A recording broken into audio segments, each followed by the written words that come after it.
Shalom saudaraku yang dikasih Tuhan.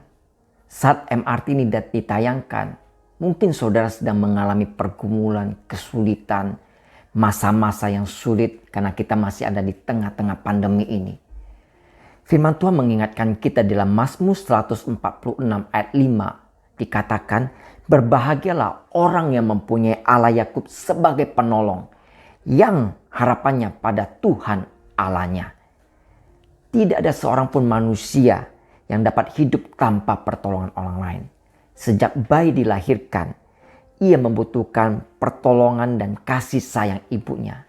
Ketika menjadi remaja, bertumbuh dewasa dan menikah, manusia membutuhkan pertolongan sesamanya. Dan segala sesuatu yang kita pakai di dalam rumah kita, contoh kursi, meja, lemari dan sebagainya, kita membutuhkan bantuan dan karya dari orang lain. Bahkan ketika seseorang meninggal, jasadnya pun masih memerlukan bantuan dari orang lain. Demikianlah manusia hidup sebagai makhluk sosial. Lantas, siapakah yang dapat hidup tanpa pertolongan orang lain? Siapakah yang dapat hidup sendiri di masa-masa yang sukar ini? Lantas, siapakah yang dapat menyelamatkan kita dari kematian kekal? Niscaya tidak ada. Artinya saudara dan saya membutuhkan Tuhan. Tanpa Tuhan kita tidak bisa apa-apa. Ibrani 13 ayat 6 berkata, sebab itu dengan yakin kita dapat berkata, Tuhan adalah penolongku. Aku tidak akan takut. Apakah yang dapat dilakukan manusia terhadap aku? Saya mau kesaksian dari pengalaman istri saya. Ketika pandemi melanda Indonesia, tempat di mana istriku bekerja itu mereka mengalami pemotongan gaji 50%. Secara logika hitung-hitungan manusia tidak mungkin kami cukup. Tapi ketika kami mengalami itu, kami berseru kepada Tuhan. Kami menjadikan Tuhan sebagai satu-satunya penolong yang setia dalam kehidupan kami. Wow, Tuhan itu heran dan luar biasa.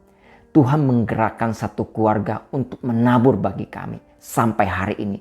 Setiap bulan mereka mengirimkan beras 20 kilo. Dan bagi kami itu sesuatu yang luar biasa. Itulah cara Tuhan untuk menolong kami. Saya percaya apa yang kami alami, saudara juga bisa mengalami. Oleh sebab itu, jadikan Tuhan sebagai satu-satunya penolong dalam kehidupan kita. Jangan berpaling kepada yang lain. Imani dan percaya bahwa Dia sanggup menolong kita.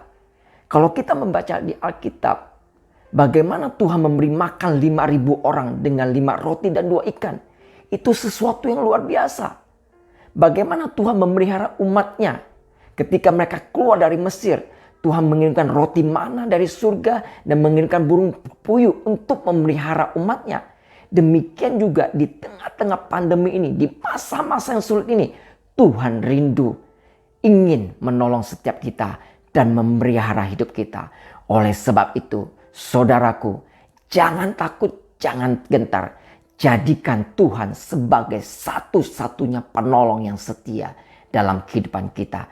Maka kita akan melihat bagaimana Tuhan bekerja dengan heran dan ajaib untuk memelihara dan menolong setiap kita. Mungkin saat ini kita tidak memiliki apa-apa. Tapi kalau saudara memiliki Tuhan Yesus, maka engkau akan melihat jalan yang tertutup Tuhan akan buka. Pintu yang tertutup Tuhan akan bukakan bagi setiap kita. Dan saudara akan melihat pemeliharaan dan pertolongan Tuhan itu sungguh nyata. Haleluya. Mari kita bersatu dalam doa. Bapa, terima kasih, kami bersyukur kepadamu Tuhan. Di masa-masa yang sukar dan sulit ini Tuhan, kami mau menjadikan Engkau sebagai satu-satunya penolong dalam kehidupan kami. Kami bersyukur kepadamu Tuhan, Engkau tidak pernah meninggalkan dan membiarkan kami. Engkau selalu ada bagi setiap kami. Kami bersyukur di dalam nama Tuhan Yesus kami berdoa. Amin. Bapak Ibu Saudaraku yang membutuhkan bantuan doa, boleh tulis di kolom chat. Kami siap mendukung di dalam doa. Tuhan Yesus memberkati.